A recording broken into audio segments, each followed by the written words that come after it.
Assalamualaikum warahmatullahi wabarakatuh.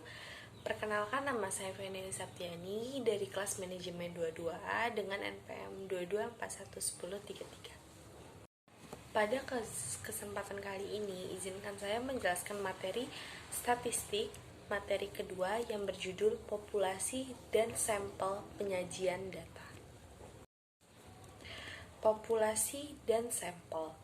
Populasi adalah keseluruhan dari objek penelitian, sedangkan sampel adalah sebagian dari populasi tersebut.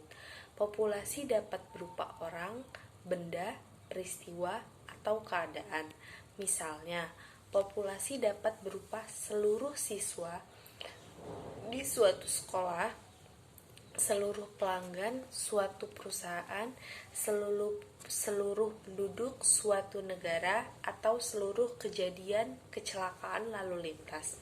Sampel adalah bagian dari populasi yang dipilih untuk mewakili populasi tersebut. Sampel harus diambil secara representatif sehingga karakteristik sampel dapat menggambarkan karakteristik populasi secara keseluruhan.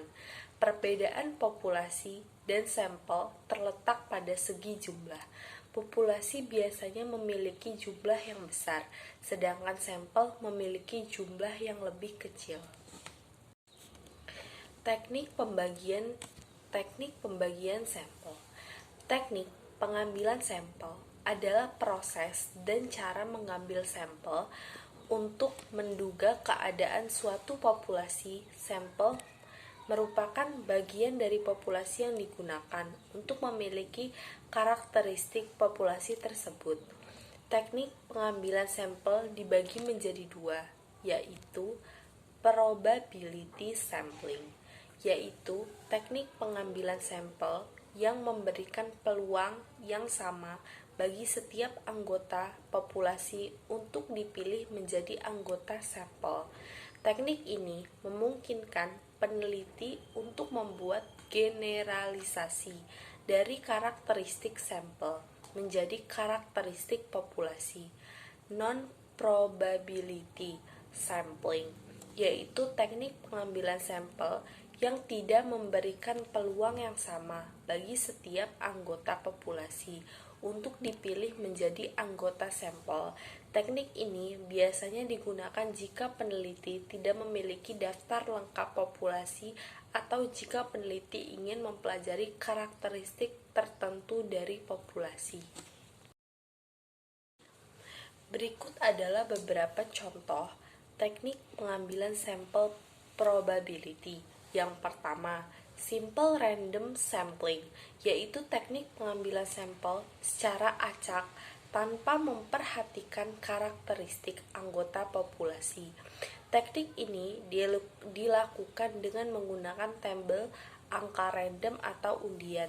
Yang kedua, systematic sampling, yaitu teknik pengambilan sampel secara acak dari setiap anggota populasi yang berjarak sama.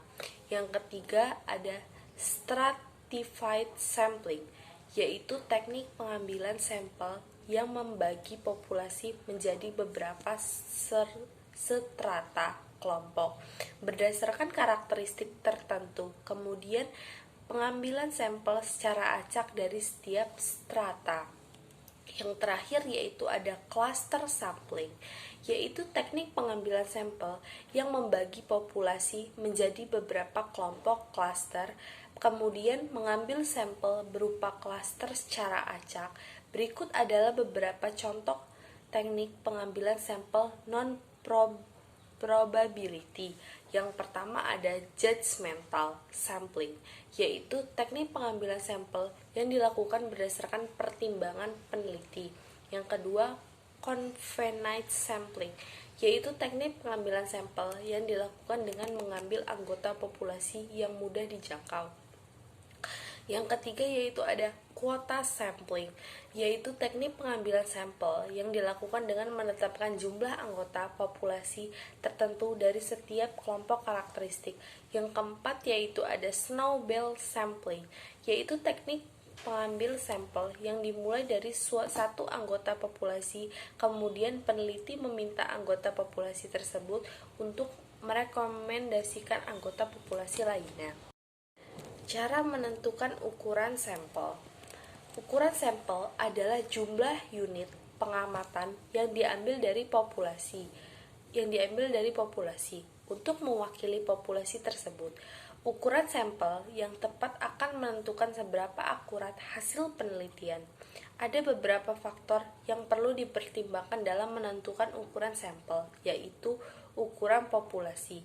Semakin besar ukuran populasi, maka semakin besar pula ukuran sampel yang diperlukan. Yang kedua yaitu ada tingkat kepercayaan. Tingkat kepercayaan adalah keyakinan peneliti bahwa hasil penelitian akan sesuai dengan keadaan populasi. Yang ketiga ada margin of error. Margin of error adalah batas kesalahan yang masih dapat diterima dalam penelitian. Yang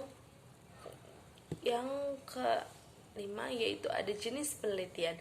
Jenis penelitian juga dapat mempengaruhi ukuran sampel yang diperlukan. Yang terakhir yaitu ada variasi, adalah tingkat perbedaan antar unit pengamatan dalam populasi. Terus, untuk menghitung ukuran sampel ada beberapa rumus yang digunakan. Rumus yang paling umum digunakan adalah rumus Slovin. N sama dengan N dibagi 1 tambah N dikali E pangkat 2. Keterangannya N sama dengan ukuran sampel, N besar ukuran populasi, E margin of error. Misalnya, sebuah penelitian ingin mengetahui tingkat kepuasan pelanggan terhadap produk baru. Populasi penelitian adalah semua pelanggan yang pernah membeli produk baru tersebut dengan jumlah 10.000 orang. Tingkat kepercayaan yang diinginkan adalah 95% dan margin of error yang diinginkan adalah 5%. Berdasarkan rumus Slovin, maka ukuran sampel yang diperlukan adalah N sama dengan 10.000 atau 1 tambah 10.000 dikali 0,05 pangkat 2. N sama dengan 10.000 atau 1 tambah 25. N sama dengan 10.000 dibagi 26. N sama dengan 38,61. Ukuran sampel yang dibulatkan adalah 38,5 orang. Karakteristik populasi dalam lingkungan statistik. Dalam lingkungan statistik, karakteristik mengacu pada sifat atau atribut dari suatu populasi atau sampel. Karakteristik dapat berupa kuantitatif atau kualitatif. Karakteristik kuantitatif adalah karakteristik yang dapat diukur dengan angka, seperti tinggi badan, berat badan, atau nilai ujian. Karakteristik kualitatif adalah karakteristik yang tidak dapat diukur dengan angka, seperti jenis kelamin, warna kulit, atau agama. Karakteristik dapat digunakan untuk menggambarkan suatu populasi atau sampel. Misalnya, karakteristik rata-rata dapat digunakan untuk menggambarkan tinggi badan dari populasi siswa. Karakteristik median dapat digunakan untuk menggambarkan nilai ujian tengah dari populasi siswa. Karakteristik juga dapat digunakan untuk membuat perbandingan antara dua atau lebih populasi atau sampel. Misalnya, karakteristik rata-rata tinggi badan dapat digunakan untuk membandingkan tinggi badan siswa laki-laki dan perempuan. Ada beberapa jenis karakteristik yang umum digunakan dalam statistik, antara lain mean. Rata-rata adalah jumlah dari semua nilai data dibagi dengan jumlah data tersebut. Median adalah nilai tengah dari data yang diurutkan dari terkecil ke terbesar. Mode adalah nilai-nilai yang paling sering muncul dalam data. Rank adalah perbedaan antara nilai terbesar dan nilai terkecil dalam data. Variance adalah ukuran penyebaran data dari rata-ratanya. Standard deviation adalah akar kuadrat dari varian. Faktor-faktor yang mempengaruhi populasi. Faktor-faktor yang mempengaruhi polusi dibagi menjadi dua kategori, yaitu faktor biologis dan faktor non-biologis. Faktor biologis adalah faktor-faktor yang berasal dari dalam populasi itu sendiri, yaitu natalis, yaitu jumlah kelahiran dalam suatu populasi dalam jangka waktu tertentu. mortalitas yaitu jumlah kematian dalam suatu populasi dalam jangka waktu tertentu, migrasi yaitu perpindahan penduduk dari suatu tempat ke tempat lain, faktor non-biologis adalah faktor-faktor yang berasal dari populasi itu sendiri, yaitu lingkungan. Lingkungan meliputi ketersediaan sumber daya alam seperti makanan, air, dan tempat tinggal. Teknologi yang dapat meningkatkan produktivitas dan kesejahteraan masyarakat. Yang terakhir ada kebijakan pemerintah seperti kebijakan penduduk dan kependudukan dan pembangunan. Definisi penyajian data. Penyajian data adalah kegiatan untuk menampilkan atau menamparkan data yang didapatkan secara visual. Tujuannya adalah agar data tersebut lebih mudah dan dipahami dan dianalisis oleh orang lain. Penyajian data dapat dilakukan dalam berbagai bentuk seperti tabel, diagram, grafik, dan peta. Secara umum, penyajian data dapat didefinisikan sebagai berikut. Penyajian data adalah proses mempresentasikan data dalam bentuk yang lebih mudah dipahami dan dianalisis. Penyajian data dapat bertujuan untuk memudahkan orang lain memahami data yang disajikan. Penyajian data dapat dilakukan dalam berbagai bentuk, seperti tabel, diagram, grafik, dan peta. Dalam penelitian, penyajian data merupakan salah satu langkah penting dalam proses penelitian. Penyajian data yang baik dapat membantu peneliti untuk menganalisis dan menarik kesimpulan yang valid.